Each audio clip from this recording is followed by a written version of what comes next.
Vienna Instruments Pro is a very interesting sample player in that it gives us the choice to play samples with velocity switching behavior, or we can control dynamics by crossfading between sample layers using typically a MIDI CC, as we've seen in the previous tutorials. So this setup gives us the best of both worlds, where we can play sounds with normal keyboard technique or by riding in dynamics by moving a slider or a knob or a foot pedal on our controller that generates a CC, or by drawing in controller curves on the screen, all of which I've demonstrated in previous tutorials. And we switch between these two different modes by checking or unchecking this checkbox here called vel.xf. Now this abbreviation is kind of misleading because it looks like it's trying to say velocity crossfading, but in Vienna Instruments sounds, you can't do velocity crossfading. You can either do velocity switching with the box unchecked, or with the box checked, we're in crossfade mode, where very similar to the example I showed previously with Cinematic Strings 2, when you play a key, you're triggering all the samples at once and then using, again, typically a CC to crossfade between them. And when you're in crossfade mode, velocity has no influence on the sound at all. Or to put it another way, the sound will no longer be velocity sensitive. So to recap, with the box unchecked, we're in velocity switching mode. With the box checked, we're in crossfade mode. So let's start by looking at the velocity switching mode. So here, velocity determines which layer of sample dynamic levels is triggered, and velocity also controls the volume of the samples. And this dual action of velocity selecting the sample layer plus controlling the volume at the same time is standard operating procedure for velocity switching instruments. And I've shown examples of these in earlier tutorials. Now, in Vienna Instruments, you can see how many dynamic layers there are right here in the Advanced panel. Now, for this solo violin instrument, it sounds to me like they had a performer play at piano, mezzo forte, and fortissimo dynamic levels. The piano samples are triggered at velocities from 1 to 55. The mezzo forte samples are triggered at velocities from 56 to 108. And the fortissimo samples trigger at velocities from 109 up to 127.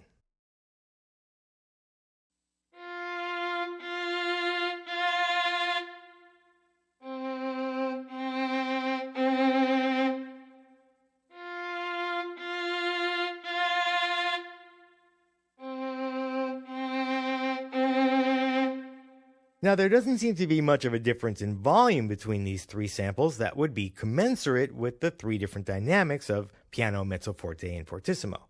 But in Vienna Instruments, the degree to which velocity affects the playback volume of the samples is determined by this dynamic range slider. And I'll demonstrate this with a little sequence using staccato samples. Now here you can see that the velocity values are increasing over the course of this phrase, and you'd think it would produce a crescendo. But alas, it does not create a crescendo, and that's because the dynamic range slider is set to 0, and because this slider is our master touch sensitivity control, it determines the degree to which velocity affects the playback volume of the samples. A setting of 0 gives us 0 touch sensitivity, and so all the samples play back at maximum volume. Now the normal setting is 63, right smack in the middle, and if I play back this sequence, which I will, we'll hear a crescendo. And then if I set the control to maximum, the overall volume range that velocity will control is much wider, so softly played notes will play back at a much lower volume than before.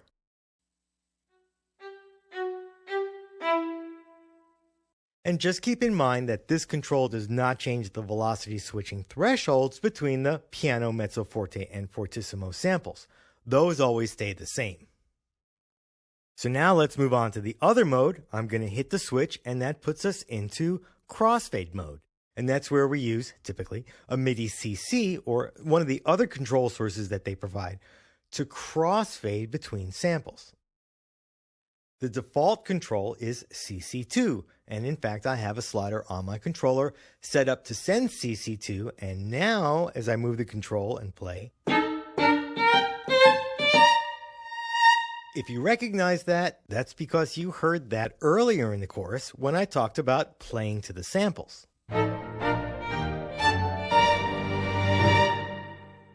And indeed, I used this same violin sound in crossfade mode, and as you can see here by the shape of the CC2 curve that was generated as a result of my moving the slider in real time, the sforzando piano crescendo gesture was created by me playing the notes with the CC2 slider all the way up, then pulling it down fairly suddenly to create the forte piano, and then pushing it back up to create the crescendo.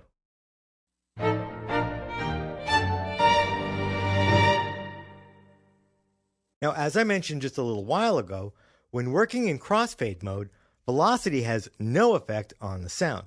However, the dynamic range control is still active.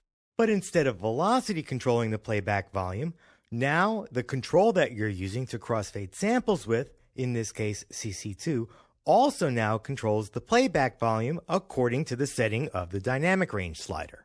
And to demonstrate this, I'll start with the dynamic range set to 0. And now with the dynamic range set to 63, the default. And finally, with dynamic range set to the maximum value. If you've got Vienna instruments and you haven't tried out the crossfading feature, I'd highly suggest spending some time doing just that. And maybe you'll discover, like I did, that it unlocks this whole other expressive dimension from the Vienna sounds.